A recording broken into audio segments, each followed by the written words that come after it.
Hello mga ka-morning, mga ka-Agamot channel. I'm back until 90 days mga kagunti.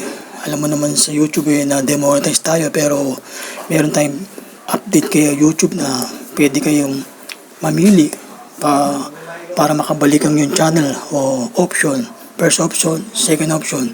First option is 21 days. Second option is 90 days. Sa 90 days po ako namili, and then ito nga po, nakabalik na po ang aking YouTube channels. Thanks God.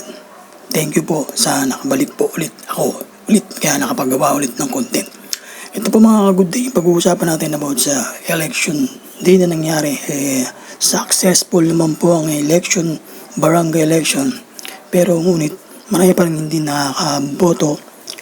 Kaya ito, bibigyan po natin ng guide yung mga hindi pa nakakaboto, hindi nakasama o hindi alam yung precinct number nila.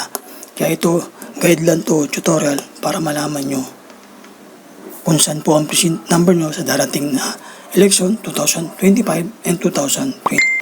Huwag nyo na po kalimutan, i-click yung notification bell para lagi po kayong updated kay Agamo channel. Matututunan nyo dito kung paano hanapin ang inyong precinct number sa website nito. Tapusin lang ang video hanggat sa dulo. Huwag natin kalimutan, papasok ang ating intro.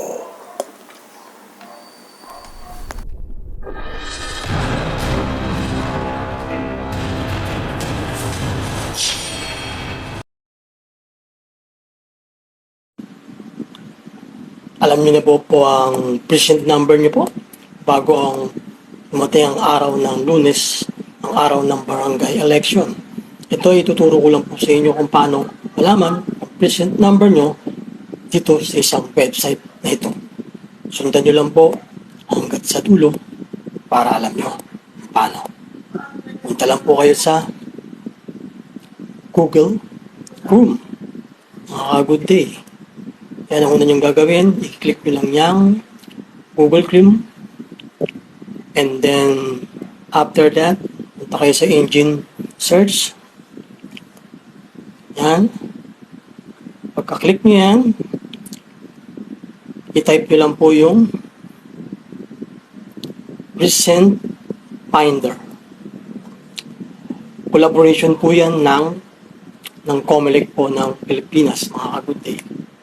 Ayan po, para dito nyo malalaman kung ano po ang precinct number nyo sa inyong barangay o yung pinaka-lugar nyo kung saan po kayo bumoboto, mga ka-good day. Para after mangyari ang election sa Lunes, alam nyo na, para at least may knowledge na po kayo kung paano nyo malalaman ang precinct number nyo kahit wala pang election day. Ayan, mga ka-good day. Nakikita nyo naman po, umiikot pa mga ka-good day, masyado may ng ating internet. Yan po ibig sabihin niyang website na yan, Precinct Finder. Ibig sabihin, Precinct Finder, hinahanap niya ang iyong precinct number sa inyong barangay kung saan ka naka-rehistro, mga ka-good day.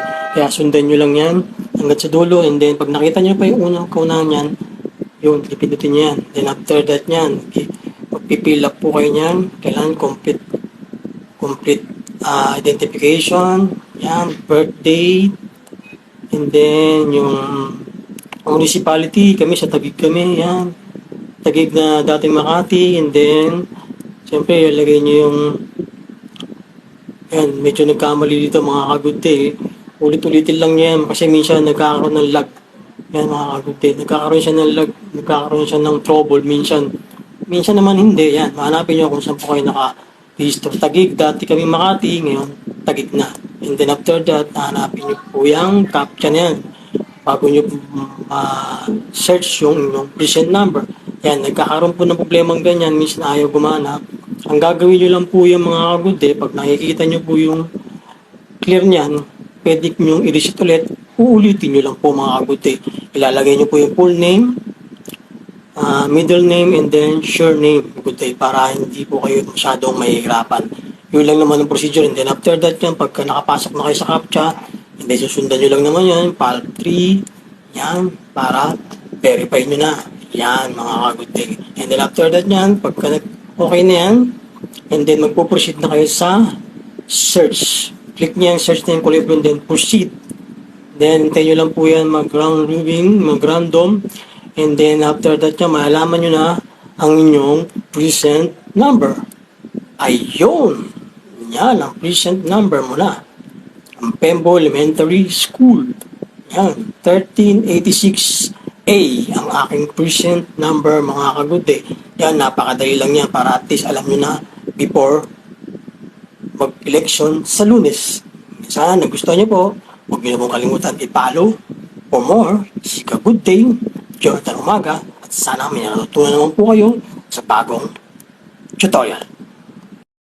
Maraming salamat po sa pagtapos ng video at sana po may natutunan po kayo sa bagong tutorial ni Agamo Channel o Kamorning na pwede nyo pong may apply yan sa darating na election sa 2025 and then 2028. Sana po may natutunan kayo at wag na pong kakalimutan yan.